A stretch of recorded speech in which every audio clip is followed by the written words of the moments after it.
নমস্কার বন্ধুরা, আমি অর্চনা। আমার চ্যানেলে আপনাদের স্বাগত। তো প্রতিদিনের মতো আজকেও একটা নতুন ধরনের ভিডিও নিয়ে এসেছি, কলমি শাকের চচ্চড়ি। এটা গরম ভাতের সাথে খেতে দারুণ লাগে। তো চলুন দেখে নেওয়া যাক আমি কিভাবে এই কলমি শাকের চচ্চড়ি তৈরি করি। এখানে নিয়েছি কলমি শাকগুলোকে ভালোভাবে ধুয়ে নিয়েছি, এরপর কেটে নেব। কাটার আগে ধুয়ে নিচ্ছি, কারণ কলমি শাক থেকে প্রচুর পরিমাণে জল বেরোবে। শাকটাকে এইভাবে কেটে নিয়েছি একটু বড় বড় করে। এখানে প্রথমে শুকনো খোলায় দুটো শুকনো লঙ্কা, 1 চামচ জিরা আর 2 চামচ পোস্ত, এগুলোকে একটু ভেজে নিচ্ছি।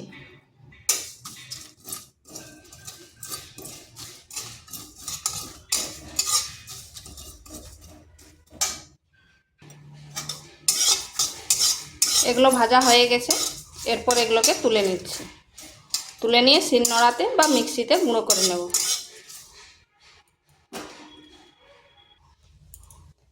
এরপর কড়াইতে তেল দিয়ে দিচ্ছি।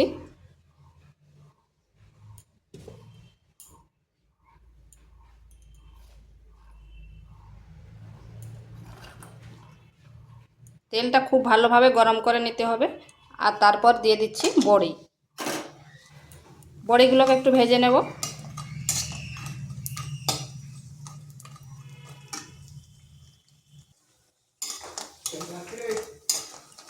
বড়িগুলোকে লাল লাল করে ভেজে নিয়েছি, এরপর এগুলোকে তুলে নিচ্ছি। এবার ওই তেলের মধ্যে ফোড়নে দিচ্ছি 5 ফোড়ন,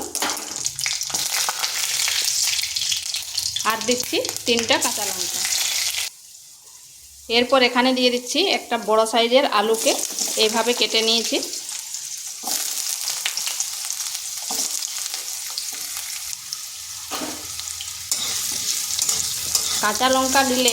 কাঁচা লঙ্কা ফোড়ন দিলে এর কিন্তু টেস্টটা অন্যরকম হয়। আলুগুলোকে একটু লাল লাল করে ভেজে নেব।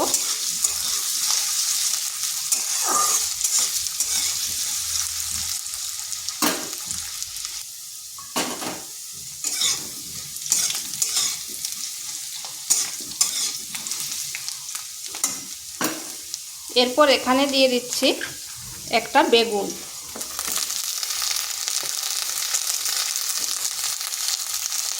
আর দিচ্ছি একটা বড় সাইজের পেঁয়াজ।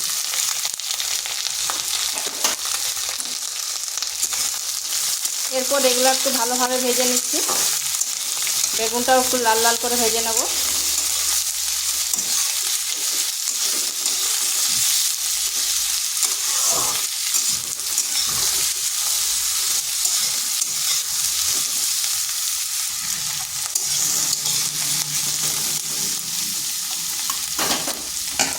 দু মিনিট ঢাকা দিয়ে রেখে দিচ্ছি।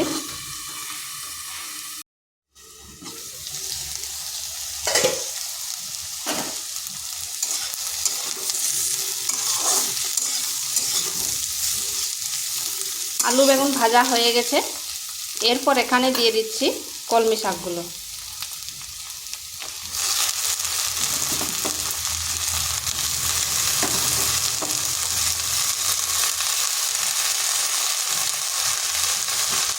দিয়ে দিচ্ছি পরিমাণ মতো লবণ, আর দিচ্ছি সামান্য হলুদ।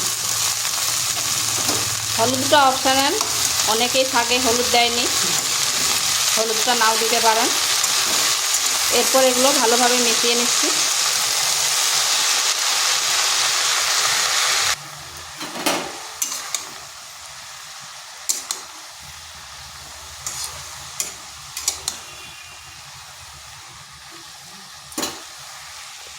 এরপর এটাকে ঢাকা দিয়ে 4 থেকে 5 মিনিট রেখে দিচ্ছি, কারণ কলমি শাক থেকে তো জল বেরাবে, সেই জলেই সেদ্ধ হয়ে যাবে।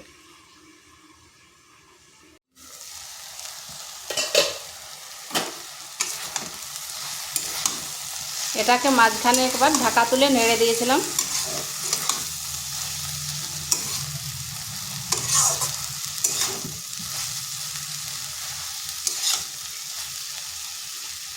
আর দেখুন আলুগুলোও সেদ্ধ হয়ে গেছে।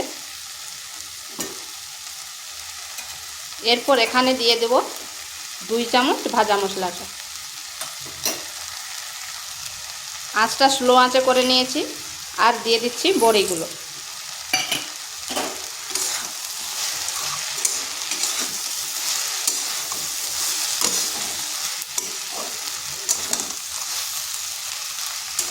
স্লো আঁচে করে একটু সময় ধরে এটাকে নেড়ে চেড়ে নিতে হবে। আর আলুগুলোকে এইভাবে ভেঙে দিতে হবে, তাতে ভালোভাবে শাকের সাথে মিশে যাবে আর খেতেও ভালো লাগবে। স্লো আঁচে আবার 2 মিনিট ঢাকা দিয়ে রেখে দিচ্ছি।